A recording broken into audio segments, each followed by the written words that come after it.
Perfeito, estamos ao vivo, então. Boa tarde, pessoal. Boa tarde para todos. Boa tarde, Marcos. É um prazer ter vocês aqui na nossa, mais uma live aí da UOL, live, webinar, como vocês queiram chamar, videoconferência também vale, por lá, os termos em português ainda são aplicáveis, mesmo que estejamos no cenário de startups. Eu sou o Felipe, eu sou head de aceleração aqui da UOL, eu sou responsável por cuidar do programa, então assim que as startups são selecionadas, elas passam aí para o meu chapéu, digamos assim, e a gente ajuda aí a startup a crescer, né, a atingir product market fit, a navegar pelos desafios aí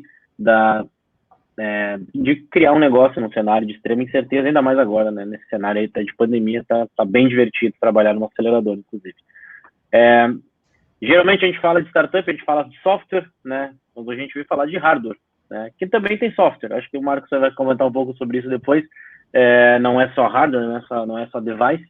E antes de passar a bola para o Marcos, uma pequena introdução né, aqui da minha parte, gostaria que vocês se apresentassem aí, que quem está nos vendo, nos ouvindo, o networking entre vocês também é muito valioso. Assim, acho que quando você tem a oportunidade de trocar com pessoas que estão interessadas no mesmo assunto, sempre pode ser alguma coisa rica. Então, no chat aí sugiro que vocês se apresentem, digam o nome, a cidade que vocês estão falando, se vocês estão trabalhando em algum projeto, qual é esse projeto, qual é o site, como é que a gente sabe mais um pouco, como é que a gente consegue saber um pouco mais sobre ele. Acho que a ideia aqui é a gente poder replicar o máximo como se fosse um evento presencial. A gente não está, infelizmente, podendo fazer evento presencial, mas então aproveitar o digital aí o máximo para que a gente consiga criar as conexões. Então, sugiro que todo mundo se apresente aí e troque ideias. Acho que esse que é um dos objetivos aqui também. E, sem mais delongas, não quero me alongar muito na introdução aqui, queria dar as boas-vindas aí pro Marcos, que é um prazer estar compartilhando esse momento aí. O Marcos é diretor de tecnologia e operações da Novos, e o cara super experiente. A Novos é uma empresa referência no assunto. E, Marcos, é um prazer te ter aqui. Eu tenho certeza que tem muito conhecimento aí para compartilhar com o pessoal e que eles devem estar ansiosos aí para escutar. Então, quero te agradecer a disponibilidade, passar a bola para ti e dar as boas-vindas. Beleza, Felipe. Obrigado, cara. Boa tarde para ti, boa tarde aí para a turma que está conectada.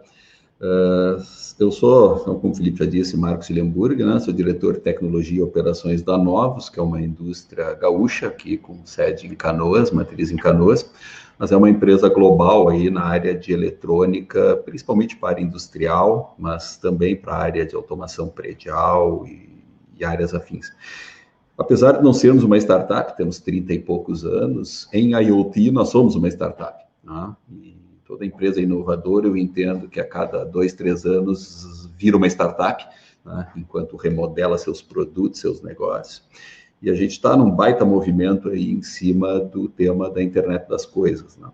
E buscamos nos conectar aí com as startups, com as aceleradoras aí como a UOL, né? Para que a gente veja sinergias onde que todo mundo pode se ajudar, porque nós temos uma missão como país, temos uma missão como empreendedores, né? E isso leva estritamente à colaboração. Então, eu vou aqui basicamente apresentar meus 35 anos aí desenvolvendo hardware para venda para todo mundo aí globalmente, de quais são as armadilhas, as diferenças que uma startup de hardware vai enfrentar e tentar montar um framework aí de como atravessar essa jornada inicial de startup. Então, eu vou iniciar aqui um PowerPoint que vai nos servir de guia, tá? E em cima deles eu vou apresentando. Dúvidas aí, vocês podem ir colocando no chat, o Felipe vai estar fazendo o meio de campo aí, como se for o caso, ele já me interrompe aí. Isso é uma coisa que eu queria reforçar, assim, quem tiver dúvidas pode jogar no chat. Se fizer parte de um contexto aqui, a gente já joga a dúvida na hora, para ser um negócio bem dinâmico. Então, tudo que vocês quiserem perguntar, como se fosse uma conversa mesmo, joguem aí no chat que a gente troca ideias aqui, tá? Para ser bem dinâmico, então fiquem à vontade aí para colocar as perguntas de vocês aí no chat. É isso aí. Estou subindo a apresentação aqui, então, vou dar um start aqui. Ele até começou pelo segundo slide, mas tudo bem, eu volto e vamos para o primeiro. Ao vivo é mais difícil, tá? Mas quem sabe fazer ao vivo. Mas está aparecendo aí. Não está ainda? Não, tá show de bola. Beleza. Para mim, bom, cara, essa frase, hardware is hard, é uma frase cunhada lá no Vale do Silício, né? Em sucessão à frase anterior, lá no início do ano 2010, que dizia que hardware is the new software, né? Depois de todo o boom das startups de software, de repente começaram a pintar ali um monte de startup de hardware, uma mega empolgação dos investidores, e surgiu hardware is the new software. Quando eles tiveram um certo choque de realidade, surgiu hardware is hard, né? A coisa mais complicada. E que acaba sendo compilado talvez por um meio termo aí, né? Que é o hardware is different, né? Mas como aqui, infelizmente, eu vou focar só na parte ruim, tá? E sob forma alguma eu quero desestimular alguém a ter uma startup de hardware, tá? Não, jamais leiam isso como meu objetivo aqui. Meu objetivo é que quem decidir empreender em hardware não cometa erros, tá? Não tome decisões erradas que são críticas para o sucesso dela. Tá? Então, realmente, eu vou focar nas diferenças, eu vou tentar não falar obviedades de por que hardware é mais difícil. Tá? Eu vou tentar realmente pegar os pontos-chave aí para vocês. Mas vamos lá. Cara, nada como começar usando 3 fracassos icônicos das startups de hardware, né? Então, essa Jawbone, né, que foi a precursora das smart bands, né, essas pulseiras fitness, né, e que depois evoluiu, ela começou a ser altamente investida, evoluiu para caixa de som, evoluiu para fone de ouvido, headset Bluetooth, com design Gucci, né, uns troços super sofisticados, tiveram uma baita visão, uma baita estratégia, tiveram um funding aí de $1 bilhão, tá? Só que esqueceram de um detalhe, o produto tinha que ser também tecnicamente bom. E eles começaram a ter sucessivas falhas, defeito nos produtos. Começaram a ter que substituir produto, aceitar de volta, mandar um novo. E esse troço foi comendo eles, né? Eles botaram essencialmente a parte visionária, a parte de estratégia muito à frente da execução do bom e velho hardware e seu software embarcado. Né? E $1 bilhão de investidores foi para o vinagre. Tá? A empresa fechou. Né? Seguindo um outro modelo diferente de funding, né? Muitos já devem ter desejado um smartwatch da Pebble, né, que foi uma das grandes estrelas do Kickstarter. Acho que talvez até hoje ainda seja o projeto que mais levantou fundo do Kickstarter. Tá? Levantou $30 milhões em duas rodadas, a primeira e a segunda versão do relógio. Os caras começaram a entregar alguma coisa de relógio, só que eles, tecnicamente, eles nunca conseguiram acompanhar a evolução que o Apple Watch e uma outra empresa que acabou ultrapassando eles, a Fitbit, que está aí até hoje, que vários conhecem, sempre estavam com uma característica na frente deles. E por que isso aconteceu? Aconteceu porque o modelo de funding deles, baseado em crowdfunding, o que eles conseguiram arrecadar, se eles subtraírem o custo dos relógios que eles tinham que entregar, o que sobrava era muito pouco. Tá? Eles não tinham margem no modelo de negócio, no modelo de funding deles. Então, eles não tinham dinheiro para botar em desenvolvimento, né, suficiente para acompanhar o ritmo de uma Apple que tem recursos infinitos. Né? Então, por exemplo, eles não eram touchscreen. Né? Só que matou o Pebble. Né? E a Pebble não chegou a quebrar, alguns assets delas foram vendidos para Fitbit, algumas pessoas da Pebble foram para Fitbit, mas a empresa saiu do mercado. Então, foi um segundo fracasso. E o terceiro que eu elenquei aqui, a Juiceiro, que levantou aí $100 milhões em capital de risco. Né? Os caras fizeram um produto com um design lindo e maravilhoso. Um fazedor de suco conectado em Wi-Fi, com um modelo de negócio que era um hardware associado a uma assinatura dos sachês de suco, assim, meio na linha de Nespresso ou impressora jato tinta, aí, né, onde tu ganha dinheiro no insumo depois, né? Esse modelo de negócio, hardware as a service, hardware plus subscription, seduzir os investidores. Só que o produto, tudo que ele tinha que fazer era apertar um saquinho plástico para sair um suco para dentro de um copo. Tá? E o fato de ele ser conectado, de nada adiantava para tu fazer programações e comando remoto se não tinha alguém lá para botar o saco dentro dele, porque ele só aceitava um saco. Né? Então, os caras realmente fizeram um mega produto, um hardware, tu tinha que pagar $600 pelo equipamento, né? E ainda ter um plano de assinatura do sachêzinho ali. E foi pro vinagre no dia que alguém na internet pegou um saquinho desse, apertou com a mão, conseguiu encher um copo e bebeu, e descobriu que a máquina de $600 não servia para nada. Então, essa foi pro suco, né? Essa empresa quebrou, né? E ela é um exemplo, né, onde eventualmente a pessoa põe a visão ou o modelo de negócio acima do problema do cliente. Né? Então, eu pensei aqui realmente 3 situações. Né? Uma situação onde tecnicamente o produto era mal resolvido, a outra em que o esquema de funding não permitiu gerar dinheiro suficiente para estar no topo da tecnologia, e um outro onde o cara resolveu um problema que não existia. Então, são exemplos aí, né, para a gente aprender um pouquinho. Depois disso é que surgiu o Hardware is Hard. Tá? Depois... Resolver o problema que não existe, a gente vê muito em software também. É um belo aprendizado compartilhado entre as duas áreas. Aí. Exatamente. Né? E pior do que resolver um problema que não existe são as pessoas que criam um problema para ti para depois te vender a solução. Né? Mas isso dava para falar vários outros assuntos. Um outro webinar, de repente, a gente fala. Outro webinar aí, né? Sobre coisas que a vida vai ensinando a gente.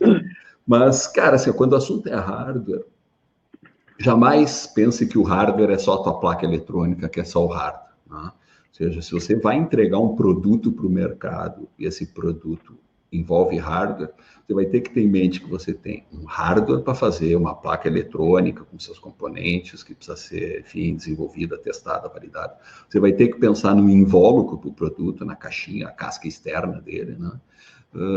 Você vai ter que pensar no software embarcado que está rodando dentro desse hardware. Hoje não são indissociáveis, todo hardware tem um firmware, não um software embarcado. Esse teu hardware no mundo IoT de hoje certamente vai ter algum tipo de conectividade, vai ter que se conectar em algo, no pior caso vai ter que se conectar num smartphone por um Bluetooth ou coisa assim, né? Então você vai ter que lidar com temas tanto de conectividade quanto de desenvolvimento de software. Software para iOS, Android, software cloud, né? Você vai ter que lidar com a temática conectividade, que tem todos os seus desafios no que se refere à segurança, né? Então, o tema é bem complexo.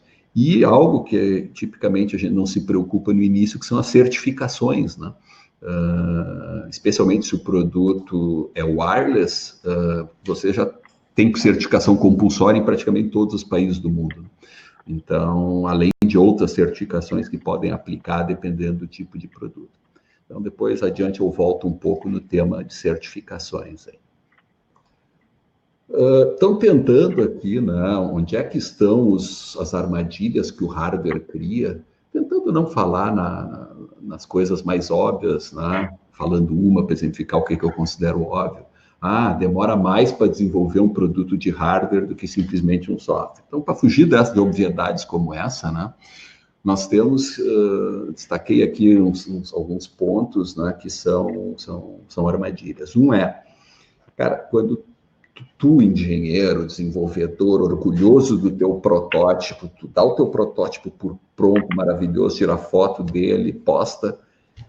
Cara, ele pode ser o melhor protótipo do mundo, ele pode estar funcionando perfeitamente. A transição para a fabricação em média ou alta escala vai te tomar de 6 a 12 meses. Então, assim, o protótipo pronto, você não chegou na metade do caminho ainda. Então, esse é um ponto importante, ele vai aparecer adiante aí no framework. Tá? Outro ponto, cara, é que qualquer decisão errada tomada nas fases iniciais, elas se tornam muito caras no futuro. Tem pelo menos, entre uma decisão mal tomada, tem pelo menos 2 outros momentos aqui no framework que tu corre o risco de ter que jogar todo o hardware que tu fez fora e fazer outro. Tá? Então, é muito importante que as decisões iniciais sejam tomadas com bastante ponderação. Né? Outro problema quase óbvio do hardware, né, mas eu acho que vale a pena citar aqui, é o ciclo, né, entre tu receber o feedback do mercado, teu produto é legal, teu produto falta isso, teu produto falta aquilo, e tu poder entregar a nova versão, né, que resolve isso. Esse ciclo é extremamente longo e caro, porque tipicamente o problema ou a melhoria que o mercado está pedindo não vai depender só de software, vai depender de hardware. E aí, para defender de hardware, você vai ter que alterar o hardware, vai ter que revalidar o hardware, vai ter que sincronizar a versão velha com a nova para não ter que sucatear as antigas na fábrica. E quando tu vai descobrir, entre tu receber aquela sugestão maravilhosa que vai dobrar tuas vendas e tu conseguir começar a entregá-la no mercado, se passou 6 meses, se passou um ano. Então, esse ciclo é muito demorado. Aqui vale a pena citar um exemplo, né? Alguns talvez tenham acompanhado. Na época, o carro Tesla, estava tendo um problema de pegar fogo, né? E era porque ele, uma dada posição lá do assoalho dele, se batia em algo no solo, dava um problema na bateria, a bateria pegava fogo, tá? Pois isso aí podia matar o carro, mas eles conseguiram corrigir com uma atualização de software. Ó, viu? Dá para corrigir hardware por software. Sim, deu porque eles tinham um sistema de suspensão ativa que dava para aumentar a altura do carro só em software, ou seja, tinha todo um sistema mecânico lá dentro para isso. Tá? Então, tipicamente, né, quando você está desenvolvendo hardware, você não consegue imaginar todas essas situações. E os hardwares que nós vamos desenvolver não é um Tesla de milhares de dólares, onde tu pode botar um monte de hardware para prever situações futuras. Outro ponto relevante aí são as barreiras técnicas, né, que é um nome bonito para certificações, é o jeito que os países tentam separar os bons produtos dos maus produtos e proteger os produtos locais contra a concorrência internacional, principalmente a concorrência de baixa qualidade. Isso tem que ser levado em conta desde cedo, tá? É um dos motivos que pode te levar a ter que refazer todo o teu hardware se não pensar isso desde uma fase inicial do projeto. Outra coisa que se subestima é a necessidade de investimentos para ir para uma produção em média ou alta escala. Você tem que investir em ferramental, você tem que investir em automação, você tem que ter testes ágeis automáticos. Tá? Mas isso é problema de quem está fabricando para mim. Tudo bem, quem está fabricando para ti vai cobrar de ti isso. De um jeito ou de outro ele vai cobrar de ti. Ou no preço unitário da peça, ou vai te pedir, no custo unitário da peça, ou vai te pedir um aporte financeiro. Tá? Então, esse é outro ponto que tem que ser pensado desde o início, eu volto a ele adiante. E outro ponto que o hardware tem, né, é o problema de caixa, fluxo de caixa da startup. Né? Basicamente, você vai sempre ter que comprar tudo que você precisa para fazer o produto. Raramente uma startup vai ter condições de pagamento de 90 dias. Tu vai ter que comprar toda a tua matéria-prima, tu vai ter que produzir o produto, tu vai ter que enviar o produto, teu cliente vai querer 30, 28 dias para pagar o teu business to business, aí, a loja, o teu lojista.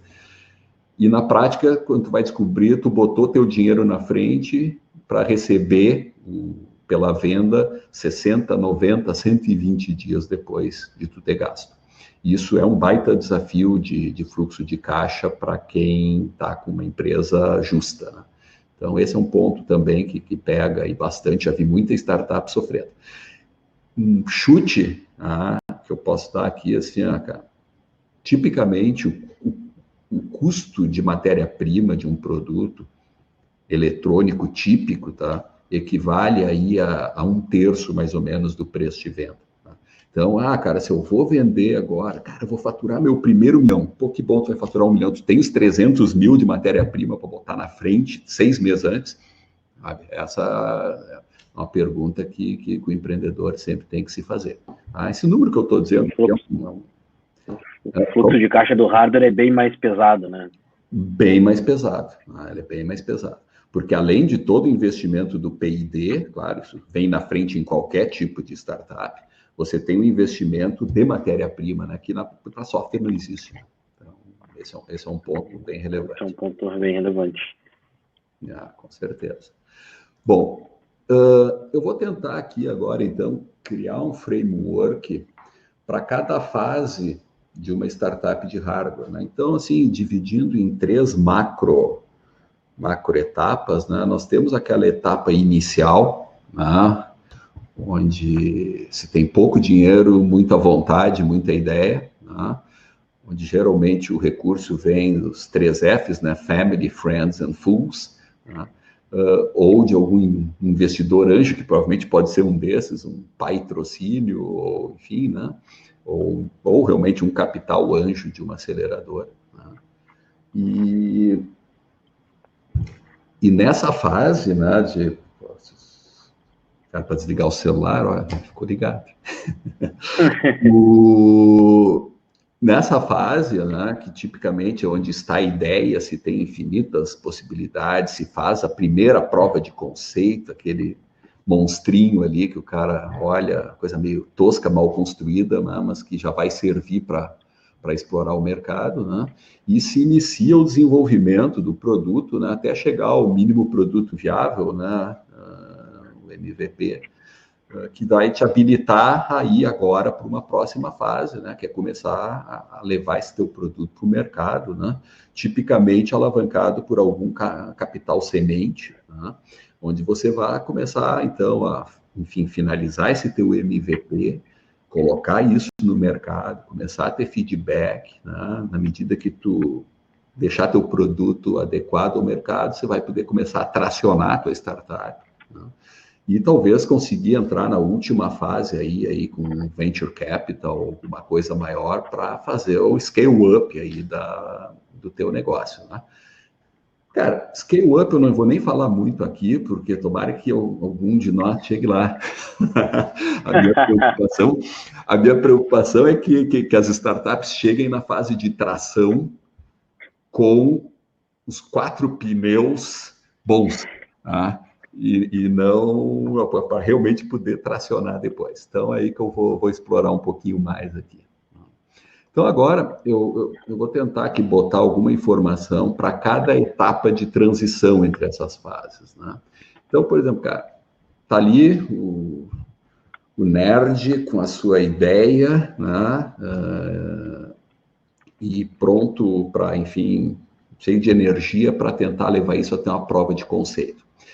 Cara, assim, como abordar isso numa startup de hardware? Primeiro, essa geração tem a sorte de existirem muitas plataformas abertas de hardwares, Arduinos, Raspberry Pis, Expressifs e outras coisas que estão aí hoje, que são plataformas que fazem com que tu não precise praticamente para fazer uma POC descer ao nível do componente eletrônico. Tu vai trabalhar a nível de placas de código aberto, tu vai ter comunidades com software pronto. Façam intenso uso disso nessa fase.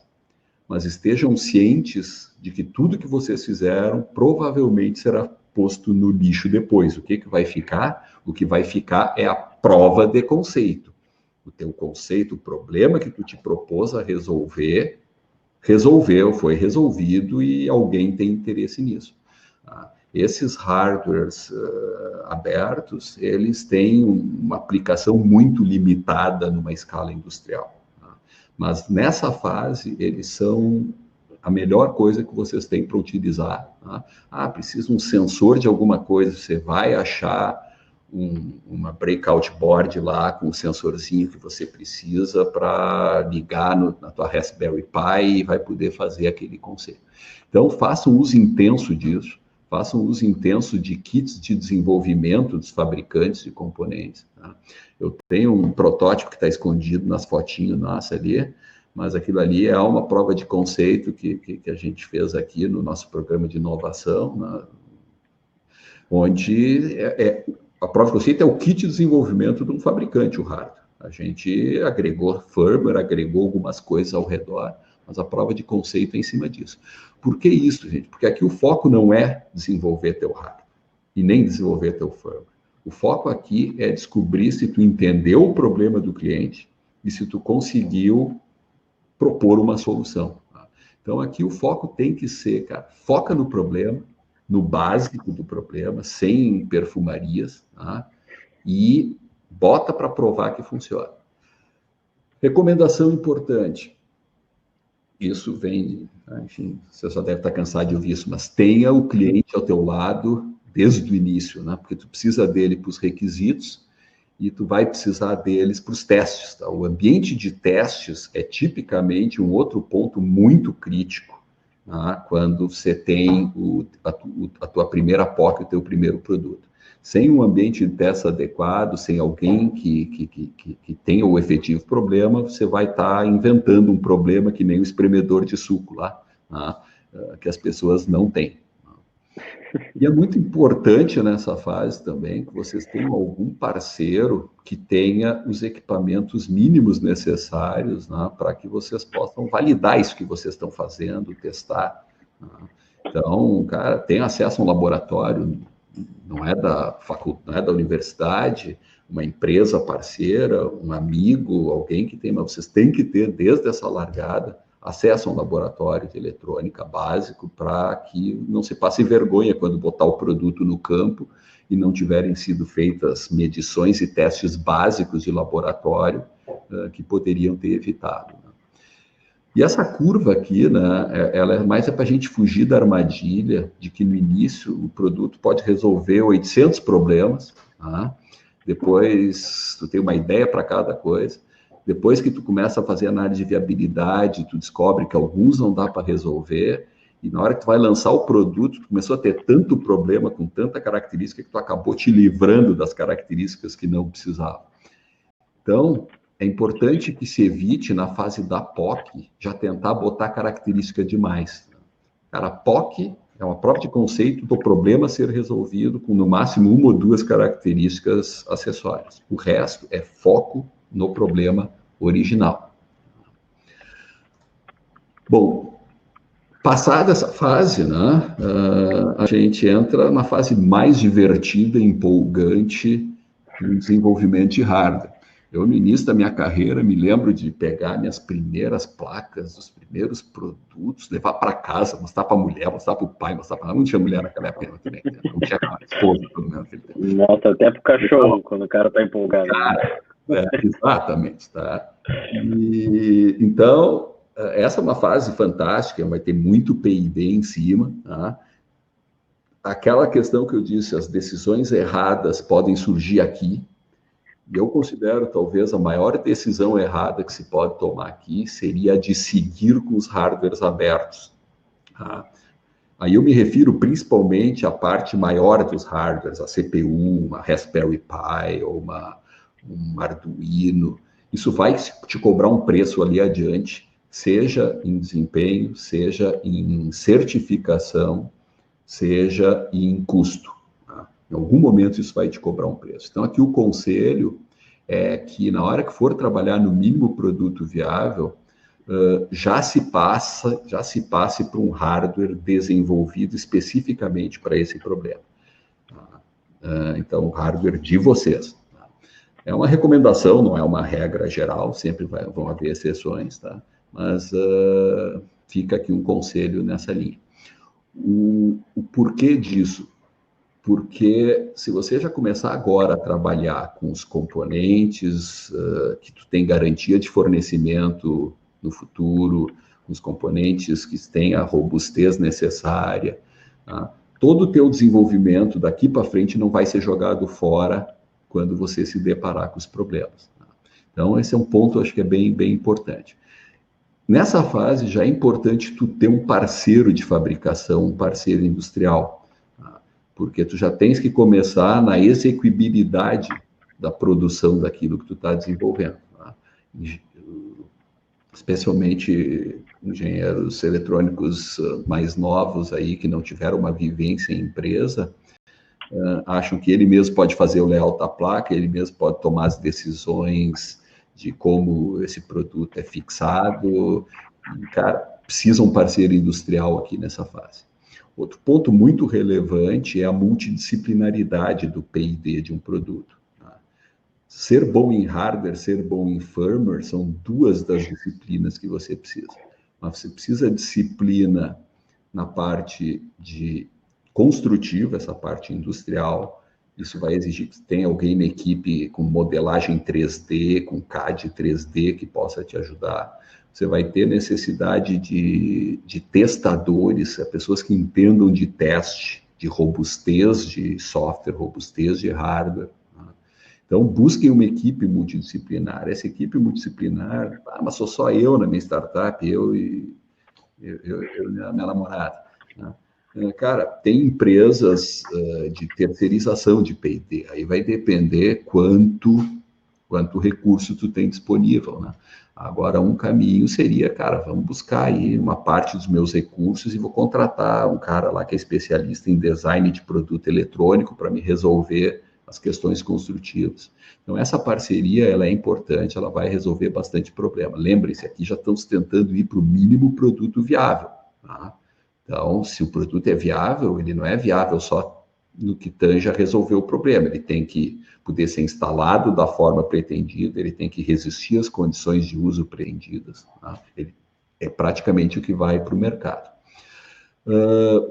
Dentro dessa linha de desenvolver o hardware específico, né, um atalho possível aqui é se apoiar. Os fabricantes de componentes geralmente têm os reference designs para CPUs, para os componentes principais, né? É se apoiar nesses reference designs, se apoiar em módulos prontos. Muitas vezes um dado componente, você pode comprar ele como componente ou ele já como um módulo, onde uma boa parte da eletrônica já está resolvida. Começar com o módulo, para depois, lá adiante, quando você tiver problema de custo, você tirar o módulo e usar o mesmo componente que está no módulo para baixar custo, é uma estratégia possível.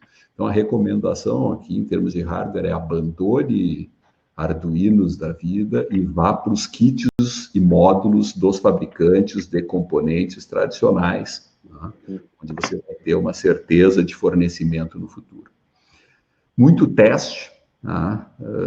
Hoje, aqui dentro da Novos, nós temos aqui 30 pessoas em P&D, a gente lança 10 produtos por ano. Cara, é quase 50% do esforço é teste, dentro do P&D. Então, é muito teste, tá? E principalmente os requisitos essenciais, já que é um mínimo produto viável, né, ele tem que fazer o básico. Ele não pode ser uma pulseira da Jawbone que de vez em quando não se comunica mais com o celular e não tem jeito de voltar a se comunicar. Tá? Então, tem que realmente caprichar muito no teste. É importante já começar a entender os requisitos de certificação. Tá? Se há uma certificação obrigatória, compulsória, já usar ela desde a fase de projeto. O que eu preciso ter no meu projeto para que ele atenda essa certificação? É agora a hora de adotar isso. Lá adiante, isso vai se tornar caríssimo de fazer. E acho que uma frase que eu li de um cara lá do Vale do Silício que eu achei bacana, ele diz: lance o produto desconfortavelmente. Espere estar confortável, de cara, agora eu tenho o produto perfeito, eu vou lançar. Se tu fizer isso, tu demorou para lançar. Porque o mínimo produto viável existe para tu pegar o feedback do mercado. Então, por mais que ele esteja perfeito, ele está perfeito para ti, não para o mercado. Tá? Então, sem perfeccionismos nessa fase, tá? Esse autor, eu não me recordo o nome dele agora, mas ele até dizia, cara, se tiver 70% ou 80% bom, lança. Tá? Porque tu antecipa os feedbacks, né? O famoso fail fast aí que todos conhecem. Se não me engano, o Eric Ries fala muito no livro dele, em Startup, né? É uma das máximas aí dele, lançar rápido. E iterar, né? Iterar. Isso no software é muito possível, né, Marcos? Fazer iteração, porque o software, ainda mais hoje na nuvem, né? Você consegue fazer as atualizações, né, muito, muito rapidamente. No hardware, eu acho que tem um processo bem mais complexo, né? De fazer esse processo de iteração que o MVP precisa, né? Na verdade, assim, é bem comum, tá? Quando a gente aqui lança o MVP, o hardware estar bem à frente do firmware. Tipicamente, tá, o esforço de firmware é 60% a 70% do esforço total de desenvolvimento. Então, é bem comum a gente ter um hardware já provisionado para fazer mais coisas do que o firmware faz. Então, esse é um dos jeitos de lidar com MVP, tu faz o MVP só em software. O hardware já está pronto para mais, só que tu tem que ter testado muito bem esse teu hardware, exatamente pelo que tu falaste, né? Que se eu tiver que fazer um upgrade de hardware, ferrou. Né? Bom, cara, e aí na hora que esse teu MVP chega no mercado, né, aí começa a bater um certo pavor, né? Porque tu descobre que o cliente está usando o produto de um jeito inesperado, né? Tu começa a descobrir que é algo que tu considera desnecessário, um conjunto grande de clientes considera essencial, e tu começa a esbarrar naquele problema do ciclo longo de correções e melhorias, né? O ciclo do feedback muito lento. Então, aqui é uma fase tipicamente de retorno forte para o P&D. Tá? Um retorno forte P&D, tem que se estar preparado para um P&D intenso aqui. Ele vai ser tão intenso quanto foram, ou inversamente proporcional a quão mal tu captou os requisitos e quão minimamente viável é teu produto. Então, se tu captou bem requisitos e acertou os requisitos essenciais, você vai ter pouco esforço, de novo aqui, de P&D. Agora, se faltou requisito, se você implementou muito menos do que o minimamente necessário, vai ter muito P&D. Eu lembro quando lançaram o iPhone, eu já tinha smartphone, touchscreen e tal, com os Windows, né? Eu me lembro, veio o primeiro smartphone, puta, não filmava, ele só batia foto, mas não fazia filme. Eu disse, porra, não vou comprar esse troço aí, tipo, o meu aqui já filma, meu Windows Phone aqui. Aí saiu o segundo, acho que foi o iPhone 3G, também não filmava, só batia foto. E também, outra coisa que eles não tinham, eles não conectavam em servidor de e-mail corporativo, eles só conectavam o servidor de e-mail da Apple. Tá? Então as pessoas naquela época tinham que ter o iPhone e o BlackBerry para e-mail corporativo. Então, assim, para algum público, o MVP da Apple não serviu. Para mim, eu olhei como um usuário corporativo, eu disse, cara, não manda meu e-mail corporativo, não me serve. Então, no caso deles, lá, o alvo deles era o consumer, né? Não era o executivo. Né? Mas, enfim.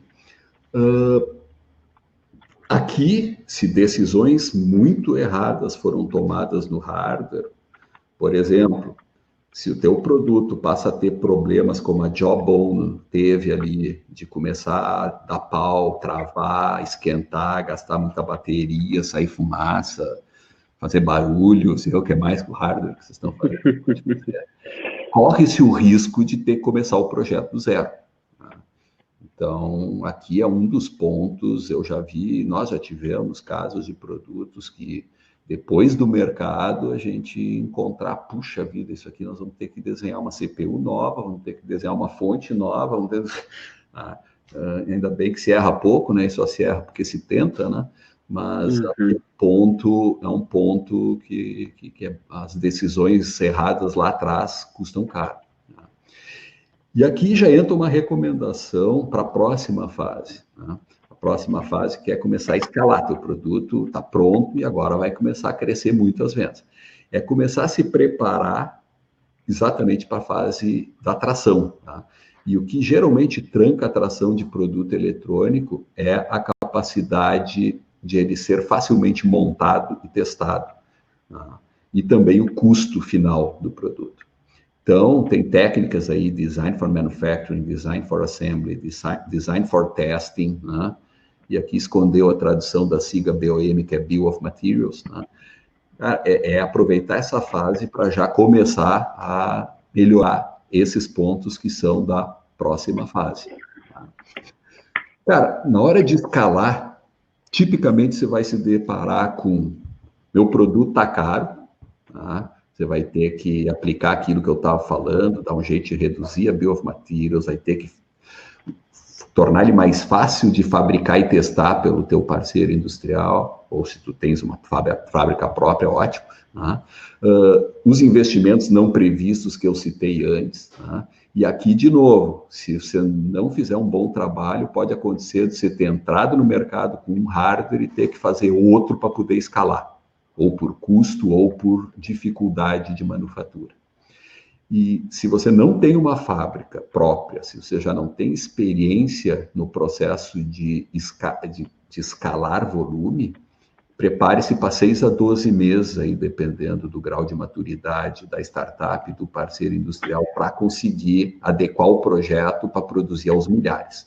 Tá? Produzir as dezenas se faz em casa, as centenas qualquer parceiro faz. Aos milhares o desafio começa. Tá? Tá? Então, isso...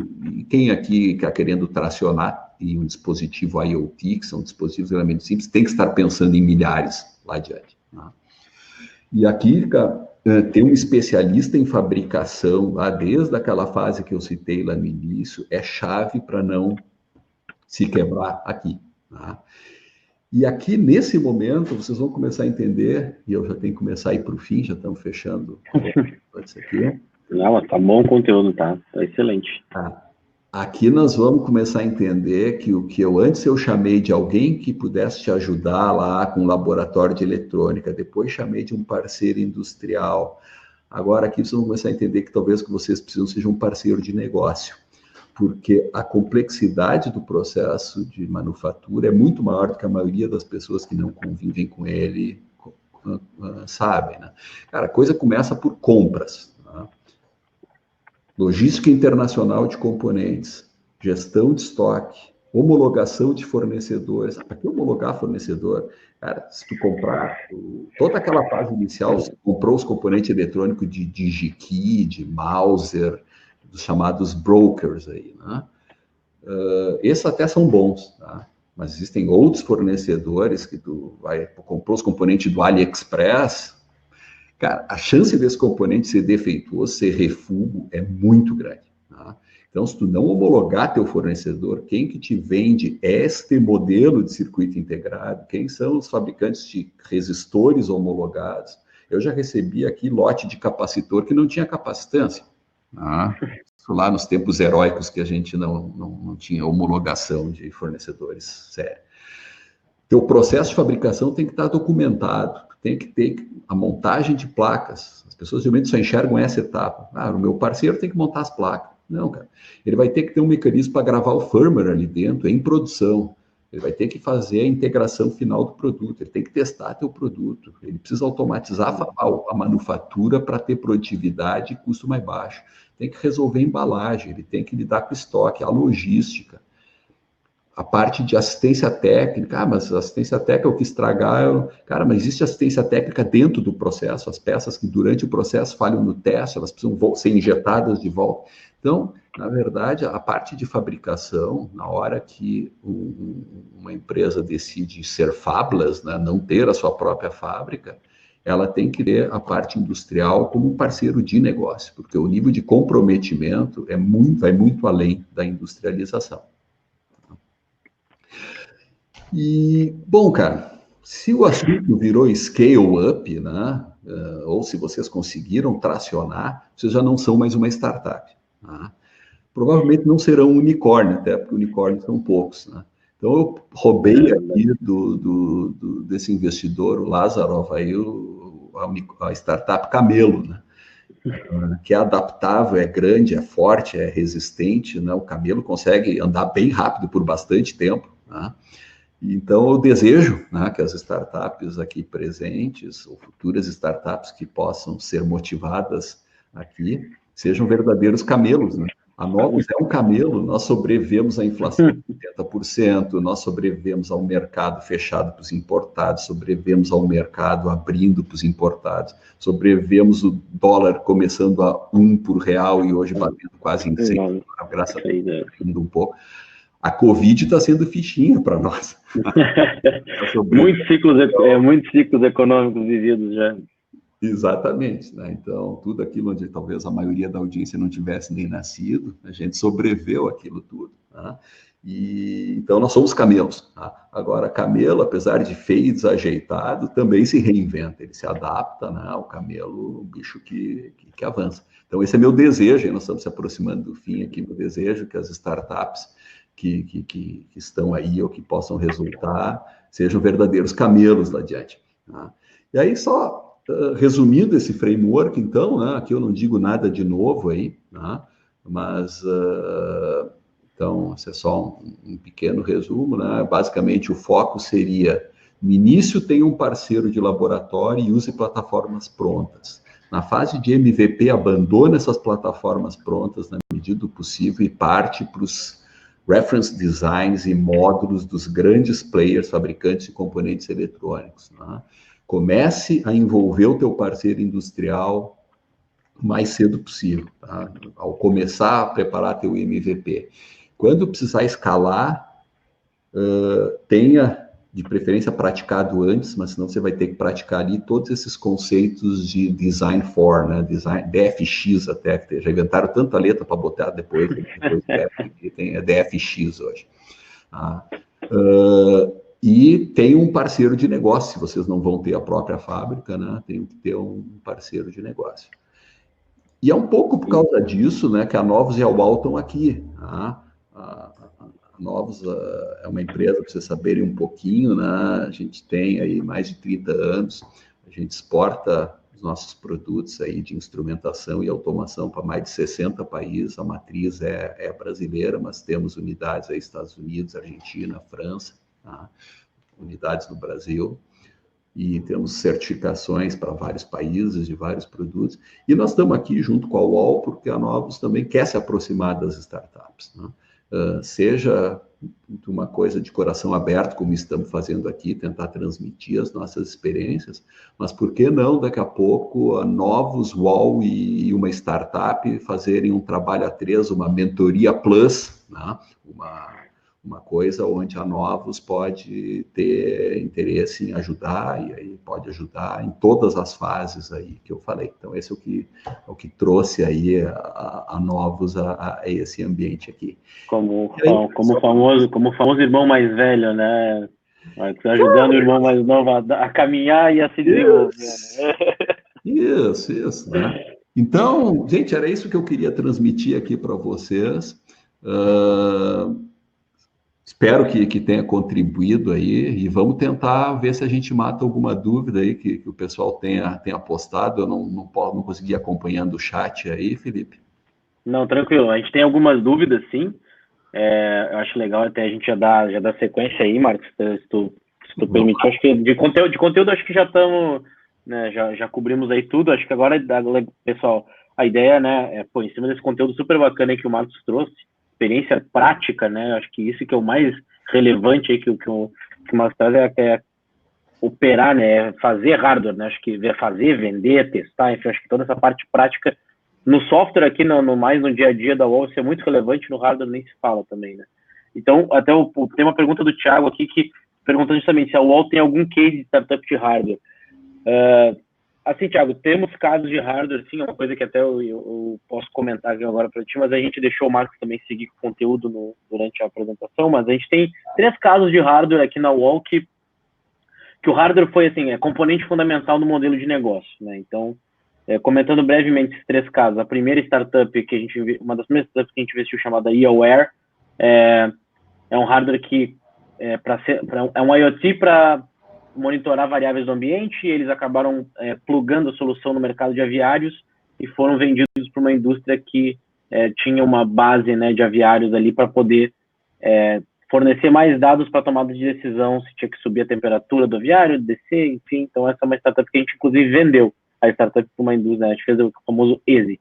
Então essa é uma startup que a gente, né, tem um case muito legal, trabalho com universidade, era um projeto de pesquisa, né, virou uma spin-off, enfim, um case bem legal.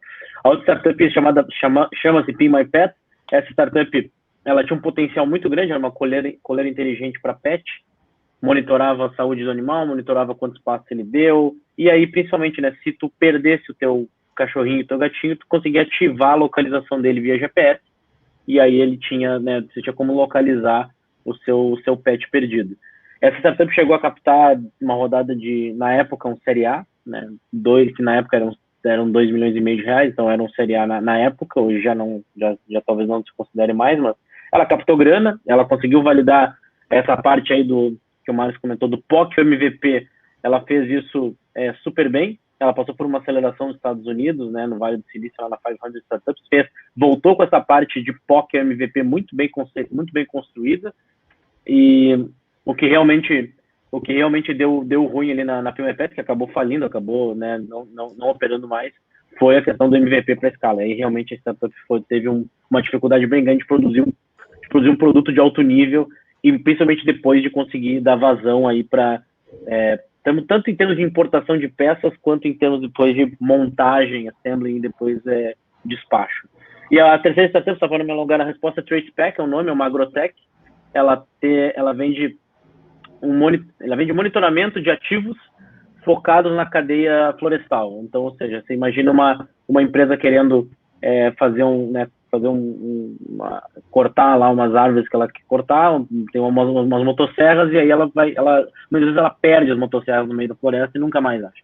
Então, a TracePack ela serve para monitorar esses ativos, ela está focada nesse mercado, mas ela também pode se plugar, por exemplo, no mercado de logística, em que ela coloca a solução dela num caminhão, e caso esse caminhão for roubado, ela consegue localizar o caminhão e, inclusive, integrar com sistemas já de autoridade, de polícia, que é uma integração que ela já tem, por exemplo. Então, são esses 3 casos de hardware aí que a gente tem. Os 2 primeiros de épocas mais antigas da aceleradora, de 2014, 2015, e a TracePack mais recente. A TracePack, se não me engano, é de 2018.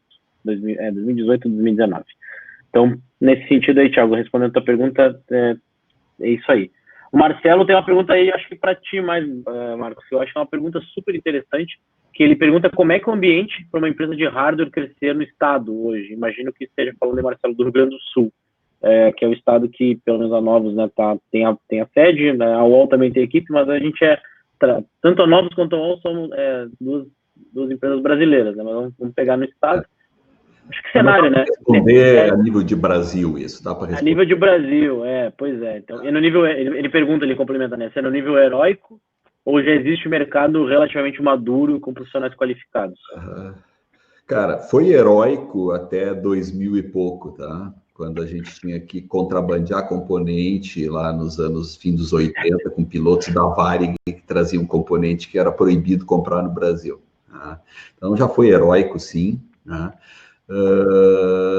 Mas hoje não é mais, cara. Assim, ó, um ponto que eu acho que é muito relevante dizer: a Novos já fabricou seus produtos, alguns seus produtos de maior volume, nós já fabricamos na China, produto desenvolvido aqui, fabricado lá e finalizado aqui. Largamos porque em um dado momento a gente descobriu que a China já não era mais suficientemente competitiva, não valia mais a pena todo o desgaste que essa produção fora gerava, né, em termos de estoques que a gente tinha que trabalhar, tempo, prazo de entrega, né, enfim, gestão da qualidade ou da não qualidade. Então, cara, assim, hoje é possível ser uma indústria eletrônica no Brasil competitiva. Se tu fizer lançar a mão dos benefícios que existem aí para quem desenvolve e fabrica no Brasil, existem legislações que criam benefícios para isso, é possível ser uma indústria eletrônica no Brasil competitiva.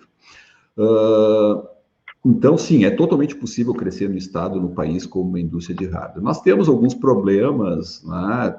A logística para cá é um pouquinho mais cara, um pouquinho mais demorada. Temos, sim, escassez de mão de obra, que é algo que eu vi que rolou no chat aí também, né? Conseguir gente é um problema, né? Conseguir é um problema, reter é 2 problemas, né? Mas, cara, isso hoje é um problema global, né? É um problema que se resolve com dinheiro, né? Já não faz muita diferença onde tu tá. Então, sim, cara, é totalmente possível tu montar uma startup de hardware, essa startup crescer e se desenvolver, e usando o exemplo da Novos, está exportando aí metade do que fabrica para 60 países. Tá? Isso não é porque a gente é velho, cara.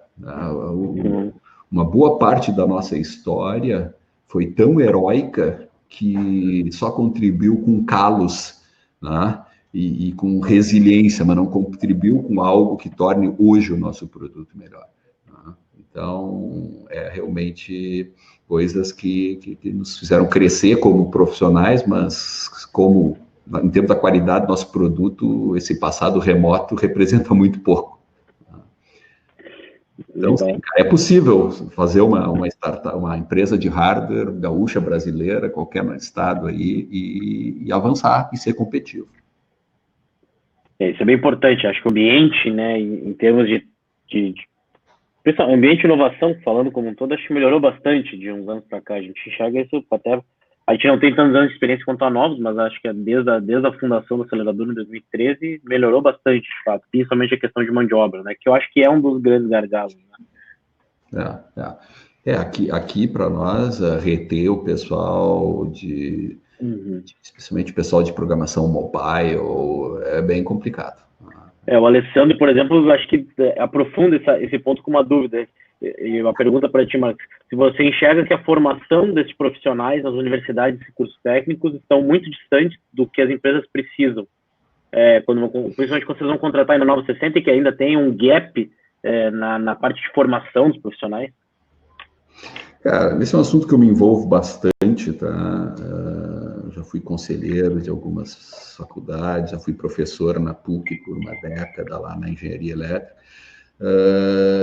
Cara, assim, já foi pior, tá? Houve um momento, especialmente para o desenvolvedor de hardware e firmware, em que não havia um profissional adequado. O cara da engenharia elétrica não tinha o mínimo necessário para firmware e software. E o cara com formação mais de software, seja lá qual for dos cursos, não sabia nada de hardware. Hoje há uma convergência maior aí, tanto a engenharia elétrica pegando a parte de software, um pouco de engenharia de software, e a figura dos engenheiros de computação tem sido uma figura bem interessante para desenvolvimento de firmware, aqui um pessoal que transita bem entre o hardware e o firmware. Tá? Eu sempre gosto, uma coisa que para mim sempre vale muito é pegar um cara que, sim, já tem a engenharia, enfim, mas que tenha tido antes um curso técnico, né? Porque isso ainda é uma deficiência da maioria dos cursos, especialmente de engenharia, de faltou mão na massa, né? E aí o cara que teve um curso técnico antes, ele tem isso, né?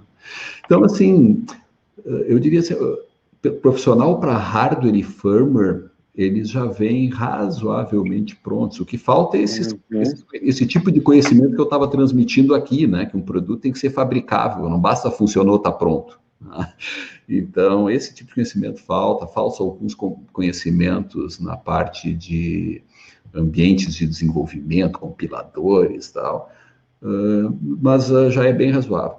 Hoje, o maior problema realmente é tu conseguir profissionais bons e retê-los aqui, porque os muito bons tendem a se tornar muito caros.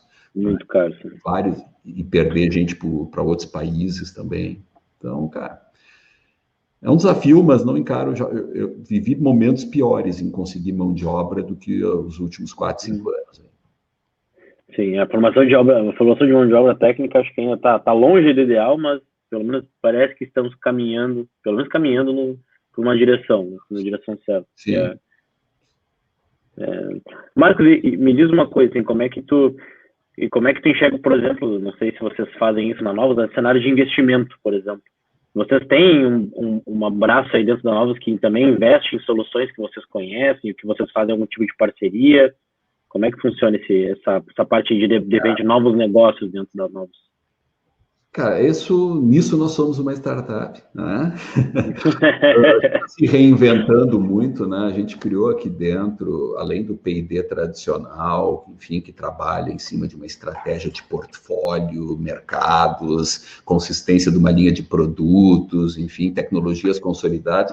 A gente criou, algum tempo atrás, um fast track de inovação, né? Que é o chamado nosso Silicon Box, que é a nossa caixa de areia de silício, né? Onde a gente bota estagiários mentorados pelas pessoas sêniores do P&D para fazer provas de conceito rápidas, né, que podem ou não virar produto depois. Quando nós criamos essa frente, um dos objetivos cara, gerar daí spin-offs, né, e que possam adquirir vida própria, né, inicialmente patrocinadas pela Novos aqui, ou então trazer para dentro do Silicon Box uma startup, né, que esteja alinhada com o que a gente acredita. Então, cara, incuba aqui dentro, né, dentro desse programa, usando a nossa equipe como mentores. Esse é o plano, tá? O Silicon Box orgânico, ou seja, nós montando a equipe e gerando POCs, e essas POCs já gerando produtos dentro do P&D, isso já está rodando legal. Nós ainda não geramos uma spin-off e ainda não absorvemos uma startup de fora. De novo, está relacionado ao porquê que estamos aqui. Tá? A gente está aberto a esses modelos, a Novos investe muito em P&D, a gente investe aí quase 10% do faturamento da empresa em pesquisa e desenvolvimento, interno, externo, institutos de ciência e tecnologia, né, Embrapi, a gente investe muito em P&D. Tá? A gente entende que precisa fazer algo diferente no que tange a poder explorar mercados que nós naturalmente não exploraríamos porque não estão alinhados com a macroestratégia da empresa, né? E a gente precisa começar a gerar essas saídas pela tangente aí. Então, cara, a dizer que tem dinheiro é foda, né? Não dá para dizer que tem dinheiro. Mas existe disposição para investir, né? Existe disposição para ajudar. Até para investir no que a gente acreditar, né? No que a gente acredita. Claro, agora é uma época terrível, né? A gente está cheio de contenções e despesa aí, mas não é nessa época que as coisas novas surgem, né? Então, a gente tem espaço, a gente tem fábrica, a gente tem gente engajada aqui dentro a fim de ajudar. Então, cara, é questão de aparecer a oportunidade certa aí. Tem mais uma pergunta do Alessandro aqui para ti, Marcos. As empresas devem investir em treinamento de profissionais quando eles são contratados? E esse custo tem que ser considerado pelas startups também? As perguntas, a segunda parte eu vou deixar contigo, Felipe. A primeira parte, cara, tem uma máxima aí de algum guru de business aí, ou de marketing, que diz, o que é melhor, é tu investir no treinamento do teu funcionário ou ter um idiota trabalhando, um cara despreparado trabalhando dentro da tua empresa, né? Cara, eu acho que tem que investir em treinamento. Agora, ao investir em treinamento, tu tem que estar sempre pensando que tu está valorizando o passe do profissional para ti e para os outros, né? Então, cara, tu tem que investir primeiro em quem tu acredita e sabendo que ali adiante tu vai ter que cobrir propostas, tu vai ter, então, investir em treinamento sempre, tá? Agora, tenha em mente que só investir em treinamento sem uma estratégia maior por trás, você pode estar simplesmente rasgando dinheiro. Sim, eu acho que nesse caso aí, mas acho que complementando a resposta e usando uma outra frase de efeito aí que eu já escutei, um questionamento se nós treinarmos os nossos funcionários, eles forem embora, né, para outras empresas, aí o CEO responde, não, se nós não treinarmos os nossos funcionários, eles ficarem, né, quer dizer, essa aí que eu estava tentando lembrar e não lembrei.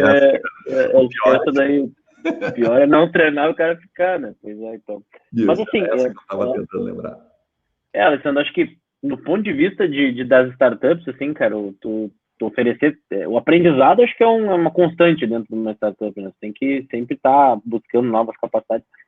Como a startup tem recurso limitado, tempo limitado, energia limitada, tu tem que escolher muito bem no que tu deve ser bom, né? Eu acho que aí, nesse sentido, passa muito por tu entender o teu modelo de negócio, o teu core business, né? O que é de fato que tu precisa entregar e o que vai criar, de repente, até uma barreira tecnológica ou de mercado dentro do teu modelo, e aí naquelas competências que tu precisa para entregar aquele valor, aí sim, aí tu investir pesado em treinamento na medida do teu funding, né? Porque não adianta tu investir, captar uma rodada e botar 80% em funding se não houver venda, se não houver, né, P&D, se não houver, né, enfim, um monte de outras áreas que também são importantes. Então, claro que treinamento é muito importante. Eu me arrisco a complementar aí, Felipe, talvez numa startup, se tem esse cara bom que está investindo em treinamento, bota ele de sócio. Engaja ele por outros mecanismos, não só pelo mecanismo do assalariado, né? Exatamente. Esse é o desafio da startup, né? Em vez de vender solução do mercado, às vezes é vender um sonho para pessoas que vão trabalhar junto ali, né? Por aquilo. Sim. Muitas vezes com remuneração menor, né? Então é bem por aí. Pessoal, temos espaço aí para mais uma pergunta antes da gente encerrar. Então, quem tiver aí quem quiser fechar aí o momento com o Marcos aí nesse nosso webinar, fique à vontade para soltar a última pergunta. A gente ainda tem digamos assim, o buffer aí no final. Ou se não tiver pergunta também a gente encerra e aí a gente, né, parte aí para o resto, para o terceiro turno da quinta-feira aí. O pessoal digita a pergunta aí, eu vou reiterando aqui o agradecimento. Chegou, já veio um aí. Ali, ó. Chegar com um protótipo na startup ou uma ideia basta? Bom, aí podemos responder de de dois viés, né? Tanto pela Novos quanto pela UOL. Pode começar aí, mas se quiser cara, pela Novos. seria assim, eu entendo que chegar com um protótipo na startup, isso, na incubadora, tá? Eu estava achando um pouco estranho. Tá? Cara, na incubadora tu tem que ter uma ideia e tu tem que mostrar a tua capacidade de levá-la para frente. Tá? Como que tu vai demonstrar a tua capacidade de ir para frente, se vai ser porque tu já fez uma POC, que eu acho que é talvez mais adequado do que um protótipo, né? Se tu já fez uma prova de conceito que mostra ali que tu tem condições de avançar, mas eu já vi gente ser incubado só com a ideia, cara, só com a ideia e a vontade. Isso talvez até o Felipe tenha mais experiência aí nesse ecossistema do que eu. Sim, acho que nesse sentido, sempre quando tu puder pensar em chegar mais maduro possível para apresentar para um potencial investidor, potencial parceiro, sempre é mais, como é que é desejável. Por quê? Pensa do lado oposto, pensa no lado da incubadora, do investidor anjo, enfim, que ele está fazendo sempre uma seleção, né? Então é um negócio comparativo. Então, se tu tiver um pouquinho pior em algum critério do que os teus outros, né, competidores, vamos colocar assim, talvez tu saia atrás, né? Então é bem importante que tu esteja... Uma ideia é bem difícil de ser aceita, por exemplo, na maioria dos editais de incubadoras, enfim. Mas já havia acontecer, né? Não vou dizer que nunca aconteceu, porque eu já vi acontecer, né? Então, na aceleradora, por exemplo, a gente não aceita ideias, a gente não aceita nada que esteja só em PowerPoint, né? A gente valoriza a execução, e a execução do empreendedor que tem pouco recurso, pouco dinheiro, às vezes não está nem full time no negócio e consegue entregar pelo menos um protótipo ali em validação com alguns usuários usando, não precisa nem ter cliente pagante ainda no nosso caso, mas ele pode ter algum teste já de validação de mercado, a gente já olha diferente para essa startup.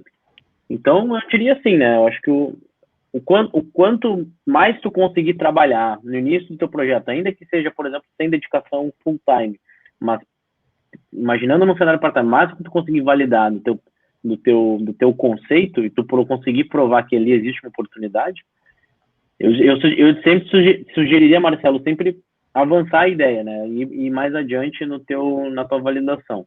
Porque uma ideia, de fato, inclusive, acho que é um negócio legal de comentar, né? Várias startups que são, vários grandes negócios, tornaram grandes negócios, né? Mas que começaram como startups. Começaram como uma ideia muito ruim, né? Ou seja, uma ideia, né, digamos, de negócio que o cara deu o pitch da ideia, a ideia parecia ser muito ruim, e aí depois ele foi aprimorando isso e foi descobrindo que aquela ideia dele, na verdade, não era, né? A ideia é uma coisa que está dentro da tua cabeça e às vezes você precisa colocar ela para fora para justamente enfrentar os fatos. Então é isso. Acho que quanto mais maduro tu tiver para apresentar para qualquer investidor, qualquer parceiro, melhor, né? Então, sair do PPT, acho que no nosso ecossistema, principalmente, acho que é fundamental. E eu acho que é isso, pessoal. Acho que já estamos aí em 1h08 aí de conteúdo, de bate-papo, Marcos. Acho que o conteúdo foi show de bola, né? Aprendi bastante aqui te escutando. Tenho certeza que tenho certeza que o pessoal gostou também. E queria te agradecer, Marcos, acho que em nome da UOL, né? Foi super legal trocar contigo. Esperamos que tenha sido a primeira vez de muitas outras interações que a gente vai ter pela frente, né? A gente já acelerou hardware, a gente sabe que é um desafio, e precisamos juntar aí os parceiros para que a gente consiga ter um ecossistema mais forte aí também de hardware no Brasil. Então, foi show de bola aí. Obrigado.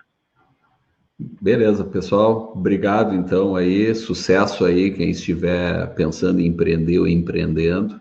Espero ter contribuído um pouco aí. E vamos lá, vamos à luta. Tá bom? Vamos à luta, é isso aí. Para todos. Muito obrigado, pessoal. Alessandro, só para te responder a tua última dúvida, se fica gravado? Sim, fica gravado, depois a gente encaminha o link aí para o e-mail que vocês se inscreveram, tá bom? Uma boa noite, pessoal, no Marcos de novo, obrigado. Pessoal, obrigado pela presença de todos aí, um abraço. Tchau, tchau. Isso aí, pessoal. Um abraço a todos. Tchau, tchau.